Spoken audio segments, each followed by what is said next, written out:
Let's talk about how awesome it is that Logan Paul just won. And let's talk about, Sam, let's talk about what Logan Paul represents.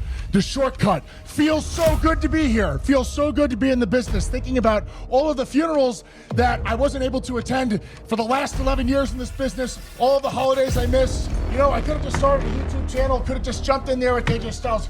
Feels really good, right? It's awesome. It's really good. Do you guys know we have 25 years combined experience, and what are we doing on Mania? Well, they know because they're normal human beings, and they actually love professional wrestling, but apparently that doesn't mean shit anymore. That doesn't mean shit. All I asked Alan to do was, for once, to not think about just himself. Think about everybody in the back, and think about the professional wrestling fans. That's all I wanted him to do. Sometimes, to do the right thing, you have to do the wrong thing. But he's a narcissist, and he had to do it his way. Hey, Alan, how many more WrestleManias do you have in your system? Probably, I don't know, one, maybe it's just the last one, and you just pissed that away. For what? For what? For your way? Thanks a lot, bud. I really appreciate it. You want to know what the best advice I ever got? It was from Bill Goldberg. 2021, back when I was in the Twilight Zone, you know what I mean? I'm wrestling for gasoline. It was awesome. Let me tell you all about it. Bill goes, hey, Kross, you know what? You remind me a lot of me. I go, I think we have different styles, Bill, but I really appreciate that. Do you have any advice for me? He goes, you know what? You just got to be a good soldier. A good soldier is what he said. So I decided to be a good soldier. You know what happened? They released me. And then I come back. You know what being a good soldier gets you, everybody here? Just so, in case you're wondering, you want the back scoop here. Being a good soldier gets your times cut. Being a good soldier means that people come up to you and say, hey, you got any great ideas? Yeah, here it is from Scarlet. No. That's a little too great. We're looking just for good ideas. That's for those guys over there. That's what being a good soldier is, okay? Being a good soldier is coming to your hometown where you cut your teeth when you got started and not being on the card.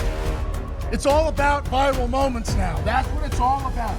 Viral moments. Well, guys, everybody's been telling me that I gotta become undeniable. And as soon as it happens, they ignore it and they shut it down. I never asked to wrestle Randy. I never asked.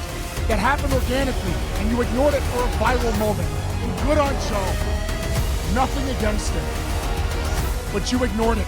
And the crowd told you exactly how they felt about me on SmackDown when I was eliminated. And you ignored it. Become undeniable. My ass. My ass! You want a viral moment? On behalf of all of the true fans of professional wrestling, guy with the suit and tie in the truck, go fuck yourself. That's from Killer Kross. No, fuck it. People. Oh.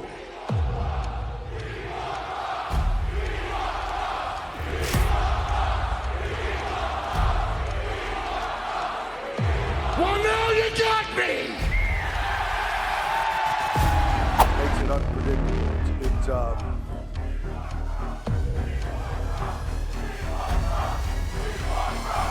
You have it. You've got it. Yeah. You want Brock, you've got it. It's just, things feel fucked. It's impossible to ignore it. And I don't want people to feel like they're being ignored, and a lot of them do, which is why it's getting louder. And I knew this was going to happen. If we didn't lean into what the audience was asking for and what they wanted to see, they're going to get louder. Pretending it's not there or convincing yourself that it's going to go away, it's not. And this isn't by a clever design either. Like a lot of people thought, they're coming to that. It's going to go away.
Yo.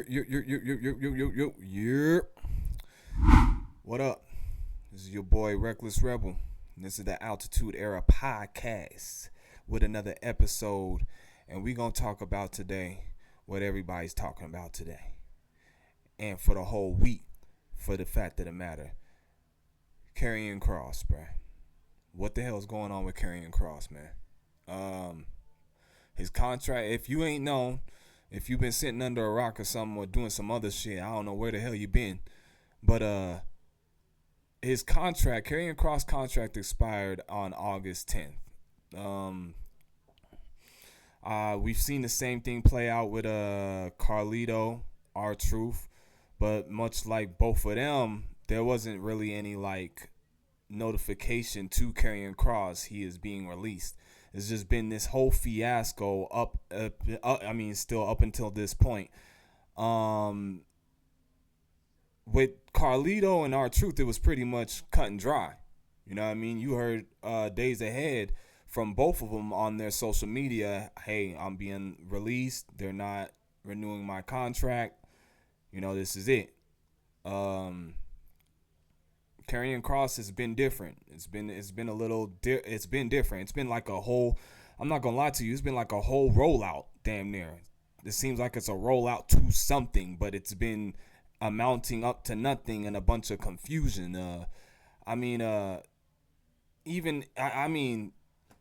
He said, he did his Karrion Kross, he did the Killer Kross documentary.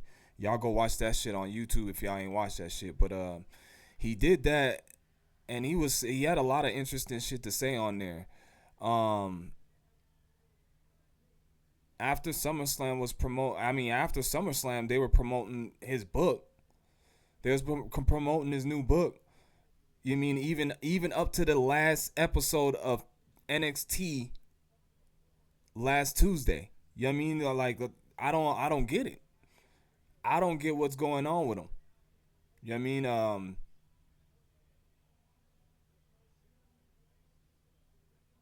WWE on Monday Night Raw, they were taking a bunch of signs away from the people. They were saying taking a bunch of signs away from the fans.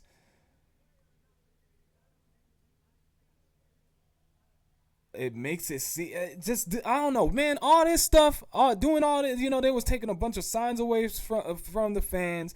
Some slipped through, and even the ones that slipped through, it kind of seemed like it was placed there. You know what I mean? It seemed like it was placed there.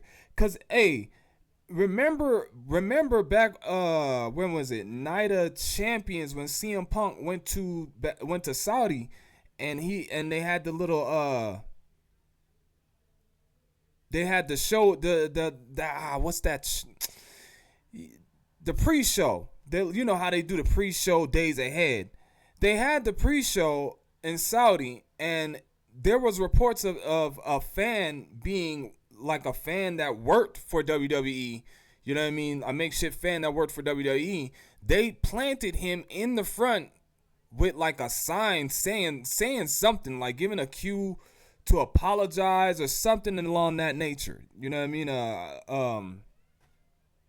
Don't quote me on all this. I know I'm wrong in some of it, but along that nature, that's what happened. So who are we not to say that this is another? And that situation that I just said wasn't a work, but I'm just showing you the instance of these fans coming in with signs, certain of them, and then certain ones being slipped through the production and letting them be shown on TV. It just doesn't none of this makes any sense. You know what I mean? None of it makes any sense. Not fans, but talent in the back, they're confused. Talent in the back, they don't know what's going on. They don't know if this is a work or not. Other working promotions don't know if this is a work or not. He went to, all this is leading up to him going to Ariel Helwani. He had an interview on the Ariel Helwani show.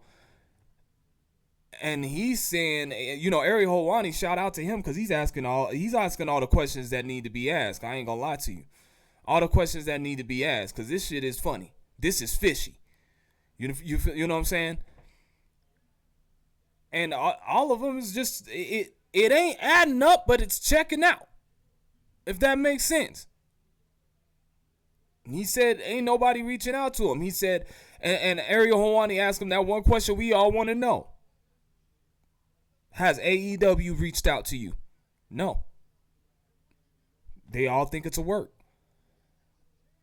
So what my deal is, like, even when that interview was going on, why didn't you just sit there? Why didn't you sit there and be like, yo, all the promotions that's trying to get at me, I'm open for bookings. This is not a work. He didn't say it like that. He just said, this is not a work. I want you guys to know this is not a work. Okay. You know what I'm saying? Like, all right.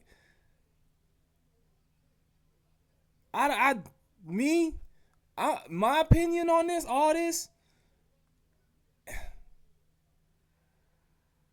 I don't know. I don't know. I think it's a work for real. I think it's a work.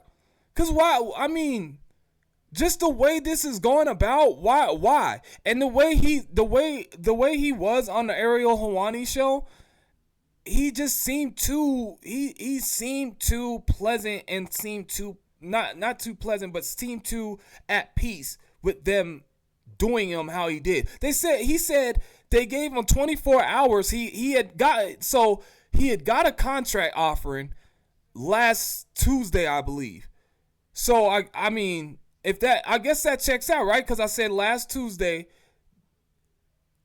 they were promoting his book on NXT. So supposedly he got a contract offering on last Tuesday. He didn't sign because he didn't know that, and this is what he said on the Ariel Helwani show. He didn't sign because he didn't know the analytics. He didn't know the analytics of things. He didn't know, why these numbers were being brought to him.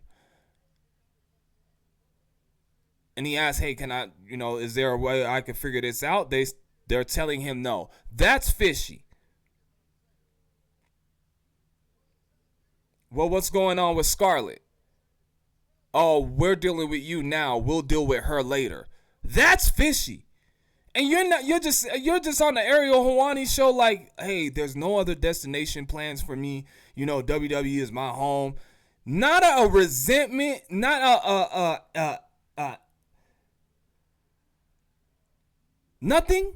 No resentment, no. You're not mad. You're not confused. I mean, you look confused. We could say that. But you're not mad? You're not irritated? You're like, yo, this is my home. I'm still open to negotiations with them.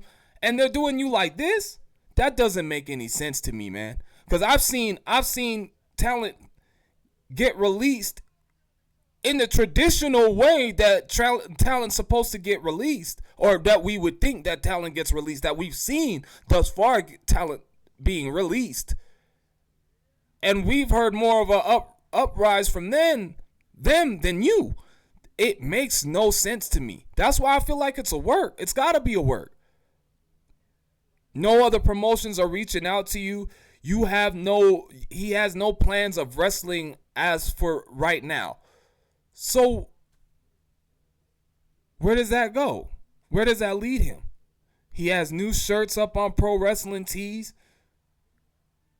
Him and Scarlet.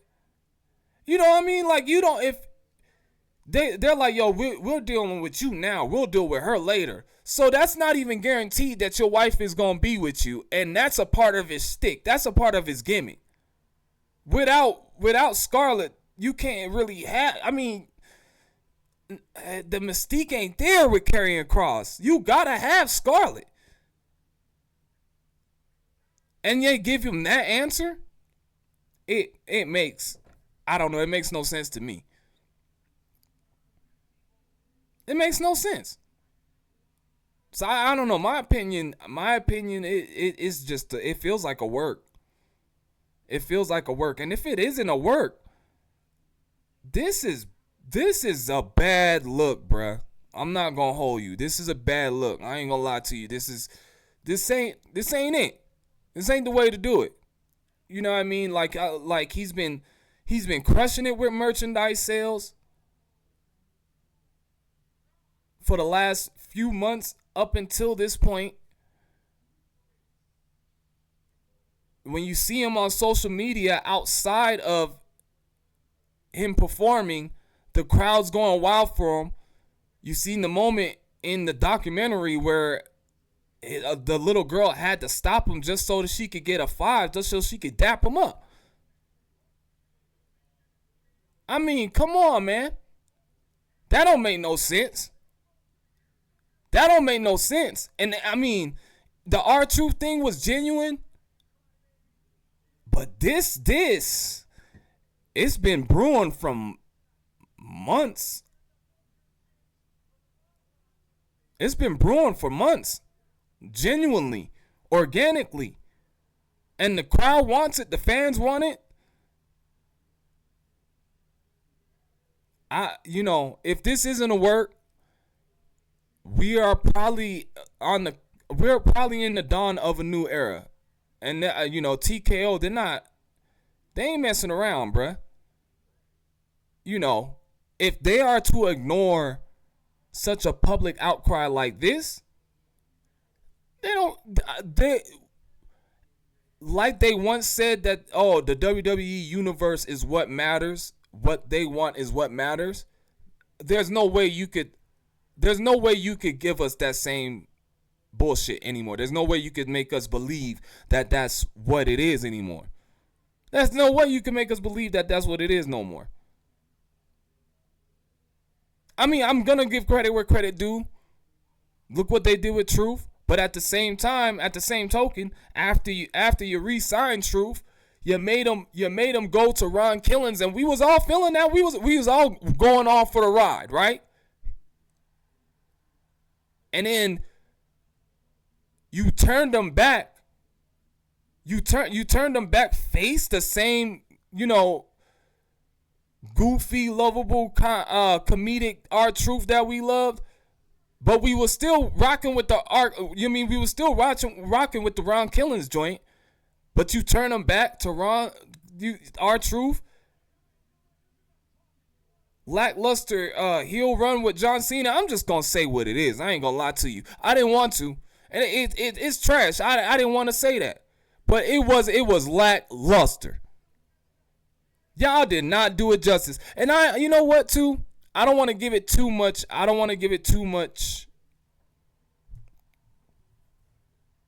On it, because I feel like if he had more time, it would have been better.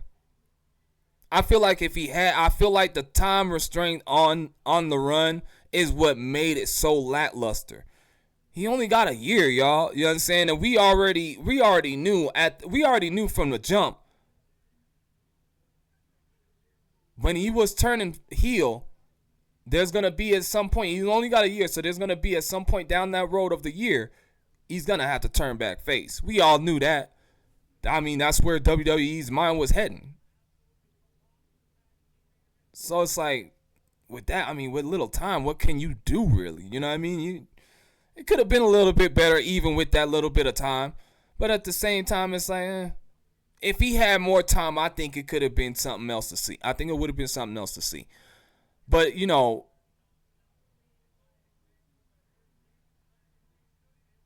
with this Karrion Kross thing, man, it's y'all dropping the ball. If this is not a work, which I have some feeling it is, look, I think I'm 2-0 with these works. Cause like I said, Triple H been working 9 to 5. He think he's slick. Because he I kind of felt like, yo, R-Truth, this is something ain't right with this.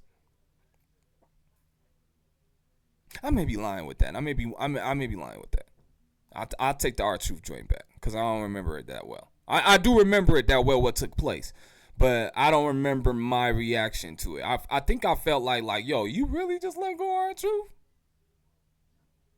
So, yeah. But with that Seth Rollins joint, I knew it. Everybody knew it. A lot of people knew it. A lot of people, it was like 50-50, I think. A lot of people confused on the fence. A lot of people knew it. I was one of the people that knew. I knew that shit. You didn't work me there. I was off. You didn't work me. Feel me? But this one, man. And you know, this is at the same time Unreal just dropped. WWE Unreal, which I'm not too much fond about watching. You feel me? Because I think the magic needs to stay as the magic. Sometimes that's why I like watching it, because I'm wondering, until I get ingrained in the business myself, you know what I mean? And like I said, I'm part of a ring crew out here in the promotion, in the indie promotion out here. But until I get ingrained in the business myself and really finds out the inner and outs and the nuances of things, I don't want to see it through Netflix. I ain't gonna hold you. You know what I mean? I seen the first episode, and I'm kind of intrigued. I want to watch the second one, but it's like, nah, bruh. You know? Because it's like, y'all working us just the workers. It feels like in that joint. It's, you know, That was a part of the you know, that's a part of watching it. You know what I mean? You know, you not knowing. You know what I mean? Ignorance is bliss, so what they say. So a part of it is you not knowing how they pull this off. You not knowing how certain people are able to do certain things that they do in and out the ring. You know what I mean? So I'm kind of iffy on watching that joint. But they if this is a work, y'all dropping the ball on Kross, bruh. I ain't gonna hold you, and it doesn't, like I said, it doesn't make sense. If you are seeing that you're able to profit from this guy, you are able to get this. He's already over with this guy. It makes your job easier, right? Creative, Triple H, right? The fans want to see him on TV. I don't understand what is the ordeal. I mean, he even said on the documentary, he felt like he was told by producers to do that, right? And after in the event, in the documentary, he said he felt like they had a problem with him getting himself over in that way. And we've all said it before. We're like, yo, we think WWE has a problem with you getting yourself over. Like, creative has a problem with you going out on the limb, doing your own due diligence and getting yourself over. They got a problem with that. And then it leads to this. He felt like SummerSlam was his last match. Up until now, it looks like he was right. It was his last match. This is ridiculous. It doesn't make no sense, bruh. I ain't gonna lie to you, it makes no sense. But I had to let it develop. What, today's Thursday? I had to let it all develop because it seems so much like a work. I'm like, yo, let me let everything breathe. Cause everybody just like, oh, okay, you know what I mean? They did the same thing with R-Truth and all that. Everybody's just like, yo, oh my God, Karrion Kross, he's been, you know what I'm saying? And I'm like, let me see what's going on with this joint, because it don't make no sense. It's still not making sense. Even though he went on Ariel Helwani and he kind of tried to clear the air, we're still confused. I think Ariel Helwani's confused. And I ain't gonna lie to you. Even with him going on Ariel Helwani and saying this after the fact, it even makes it even more makes it seem like it's a work. Even more. It just makes it seem like it's a work even more. I don't know, man. When have you ever heard of WWE saying, yo, you got 24 hours to do this deal. That's what they told him, right? That's what he said on the Ariel Helwani joint, if I didn't mention that earlier already. You got 24 hours to sign this deal. Yo, can I just find out Man, that sound like he's signing with the devil or something. He said, the devil you once knew. You made your bed, maybe you got a line in Karrion. I ain't gonna lie to you. I'm on Karrion's side just by the way, but I'm just saying, kind of strange. The way they doing them, that's a funny contract right there, bruh. Yo, you got 24 hours to sign this joint. That's weird. You've never heard that? I have never heard anyone have those stipulations onto their contract. I've never heard of it. He said he's never. Come on, man. That's weird. That don't make no sense. But I don't know. Hopefully, man. I want to see him back in WWE. I've been loving what Karrion Kross has been doing, man. He's been on fire. I ain't gonna hold you. I don't know where this came from. It really just came out of nowhere. He just like all of a sudden he just been on a tear. On the mic. He's just been on a tear. So I would love to see him re-sign. You know what I mean? I want to see this all play out. And if it is a work, then, you know, I mean, that would be fire if he went to other promotions and then it all doubled back right back to WWE, and it was like a little hostage situation. Like, now you know what I mean? Like, he made noise in TNA, made noise in AAA. You know what I'm saying? Maybe he did a couple of Bloodsport joints. And then double back to WWE, and then he's undeniable. Like, I mean, because he's already over. But if he does that, and then woo, man, he might be. I don't know. It might be something different. Cause you heard what Paul Heyman said on the same joint too, on Ariel Helwani. That Ariel Helwani. What's going on with him, huh? So I said this is just weird, because you heard what Paul Heyman said. He said it kind of reminds this situation with Karrion Kross and the work he's doing right now. It kind of reminds him of Stone Cold Steve Austin. They've had conversations. Karrion Kross stated that on his interview with Ariel Helwani. Like, mind you, these are like, I think, a week apart. I believe Paul Heyman came on the show last week, and then Karrion Kross came this week. I think. I don't know, man. Strange times up in WWE for real. TKO then took over and everything. It's crazy, y'all. But yeah, man, I'm gonna hit y'all up with some news and what I think about it. You feel me? AEW got All Out coming soon. So, you know what I mean? I'm gonna be sharing some thoughts on that. WWE probably shooting towards a PLE on that same day as All Out. I'm gonna give you all my thoughts on that. WWE and ESPN, I'm gonna give you my thoughts on that. It's a couple joints, you know what I mean? But this is the Altitude Era podcast. This is your boy, Reckless Rebel, and I'm out.